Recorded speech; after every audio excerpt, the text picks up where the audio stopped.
Hello friends, I am back. मैं फिर से वापस आई हूँ एक नई कहानी रास्ते के मोड़ पर मुड़ती हुई जिंदगी का पार्ट 1 लेकर। तो चलिए सुनते हैं कहानी रास्ते के मोड़ पर मुड़ती हुई जिंदगी पार्ट 1। अभी तैयार हुआ या नहीं? जल्दी चल, देर हो रही है, बाहर तुम्हारे डैड इंतजार कर रहे हैं, मेरी माँ ने कहा। तो मैंने उनकी बात को सुनकर कहा, आ रहा हूँ मॉम, कहकर मैंने बैग का चेन आधा बंद किया, फिर उसे खोल दिया और टेबल पर रखी एक लड़की की तस्वीर उठाई। उसे कुछ देर निहारता रहा, फिर उस तस्वीर पर हाथ फेरकर कहा, तुम कहाँ हो ईशानी? आज 4 साल हो गए। मैं अभी तस्वीर देखकर रखने ही जा रहा था कि मेरी छोटी बहन आयशा आई और बोली, भाई चलिए, मॉम बुला रही हैं। मैंने कहा, हाँ चल रहा हूँ। फिर मैं चोरी से तस्वीर रखने जा रहा था, लेकिन आयशा ने देख लिया और कहा, भाई आर यू मिसिंग हर? मैंने झूठ बोलते हुए कहा, नहीं नहीं, मैं तो बस ऐसे ही। तो आयशा ने कहा, झूठ मत बोलिए, आपके चेहरे से साफ पता चल रहा है कि आप उन्हें मिस कर रहे हैं। मैंने तस्वीर रखकर कहा, हाँ मिस कर रहा हूँ। काश उस दिन मैंने वो ना किया होता तो आज वो मेरे साथ होती, मेरे पास, मेरी बीवी बनकर। आयशा ने कहा, भाई जो हुआ उसमें आपकी गलती नहीं थी, अपने आप को दोष देना बंद कीजिए और चलिए, मॉम और डैड इंतजार कर रहे हैं। मैंने कहा, ठीक है चलो, कहकर मैंने अपना बैग उठाया और नीचे आ गया। मॉम और डैड कार में बैठकर हमारा इंतजार कर रहे थे। मैंने कार की डिग्गी में बैग रखा और कार में बैठ गया। तो डैड ने कहा, अभी तक कहाँ रह गए थे बरखुरदार? मैंने कहा, वो डैड, बैग पैक करने में टाइम लग गया। मैंने मेरी बहन की तरफ देखा तो वो मुस्कुरा रही थी। डैड ने कार स्टार्ट की और चलने लगे।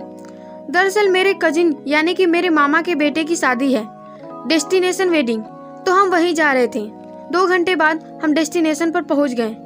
आज युवराज की संगीत का रस्म था। जब हम पहुंचे तो सभी नाच गा रहे थे। मामा मामी हमारे पास आए तो मैंने और आयशा ने उन्हें प्रणाम किया और वो हमें रूम तक ले गए। मैं रूम में फ्रेश होकर आया ही था कि युवराज आ गया। उसने मॉम और डैड को हाय हेलो किया, फिर मुझे और आयशा को खींचकर बाहर ले आया। हम दोनों पूछते रहे कि कहाँ ले जा रहे हो, पर उसने कोई जवाब नहीं दिया और आखिरकार हम दोनों को वहां लाकर खड़ा कर दिया जहां सब लोग डांस कर रहे थे। तो आयशा ने कहा, क्या युवी भाई, अभी हम थक कर आए हैं, थोड़ा रेस्ट तो कर लेने देते?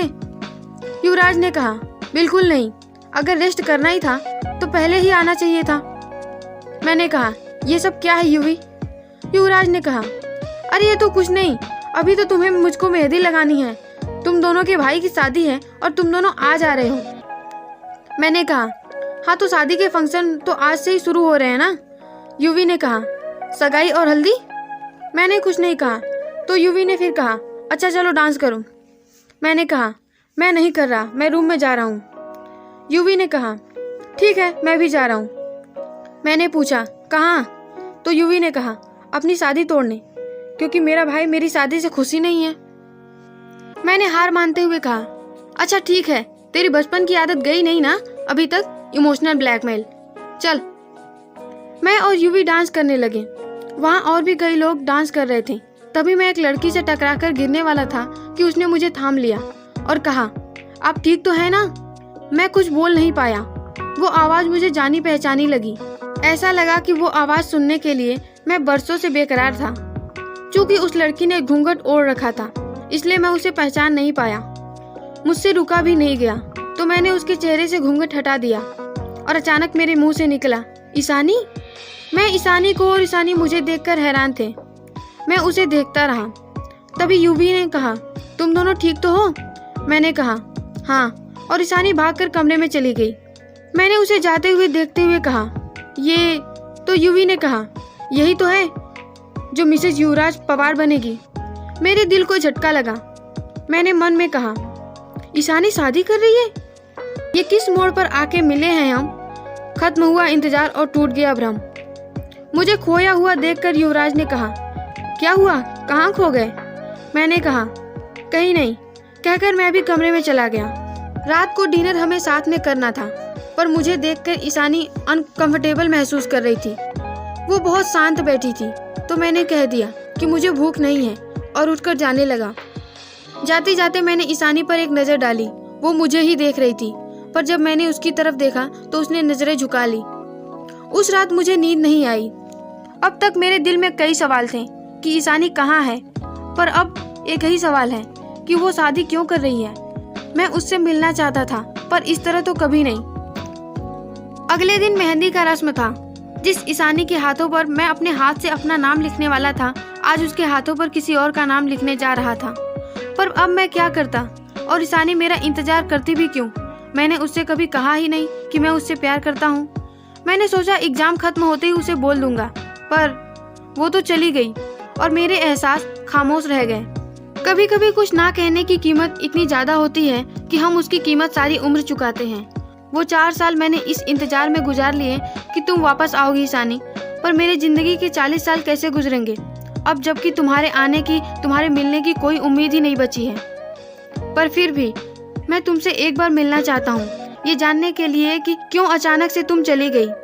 उस दिन ऐसा क्या हुआ था। इन 4 सालों में तुम्हें लेकर मेरे अंदर बहुत से सवालों ने जन्म लिया है, जिनका जवाब मैं चाहता हूँ। अब मैं मौके ढूंढने लगा कि कब मैं ईशानी से बात करूँ। मैंने अपनी निगाह इधर उधर घुमाई तो ईशानी कहीं नहीं दिखी। तभी एक छोटी सी बच्ची ने मुझे एक चिट थमाया। मैंने खोलकर देखा, उसमें लिखा था, कैन वी मीट? मैं अपने कमरे में तुम्हारा इंतजार कर रही हूँ। मैं ईशानी के रूम के पास गया और दरवाजा खटखटाया तो उसने मेरी तरफ देखे बिना ही कहा, आ जाओ अभी। मैंने अंदर जाकर कहा, तुम्हें कैसे पता कि मैं ही हूँ? ईशानी ने मेरी तरफ देखकर कहा, तुम्हारे कदमों की आहट अभी तक भूली नहीं हूँ मैं। इसके बाद हम दोनों खामोश हो गए। समझ ही नहीं आया क्या कहें। शायद 4 साल पहले जिस खामोशी की आदत थी, वो आदत अभी तक गई नहीं है। बात मैंने ही शुरू की। मैंने कहा, कांग्रेस। उसने कहा, थैंक यू। मैंने फिर कहा, मैंने सोचा नहीं था कि ऐसा कुछ होगा। उसने आश्चर्य से कहा, क्या ये शादी? मैंने कहा, यही कि मैं तुमसे मिलके तुम्हारे एग्जाम टॉप करने के लिए कांग्रेस कहना चाहता था, पर आज तुम्हारी शादी के लिए कह रहा हूँ। कितनी अजीब बात है। खैर, कहाँ थी तुम अब तक? उसने कहा, तुम्हें वो दिन याद है जब हम ग्रेजुएशन कर रहे थे? हमारे एग्जाम का आखिरी दिन था और हमने डिसाइड किया कि हम अलग अलग रास्ते से घर जाएंगे। हमने रास्ते क्या अलग किए, हमारी तो जिंदगी ही बदल गई। हमारी तो जिंदगी एक दूसरे से अलग हो गई। शायद हमें घर जल्दी पहुंचने की रेस नहीं लगानी चाहिए थी। मैंने कहा, वो रेस लगाने की जिद मुझे नहीं करनी चाहिए थी। अगर उस दिन मैंने वो गलती नहीं की होती तो शायद आज तुम। खैर, तुमने मुझे बताया नहीं, आखिर उस दिन हुआ क्या था?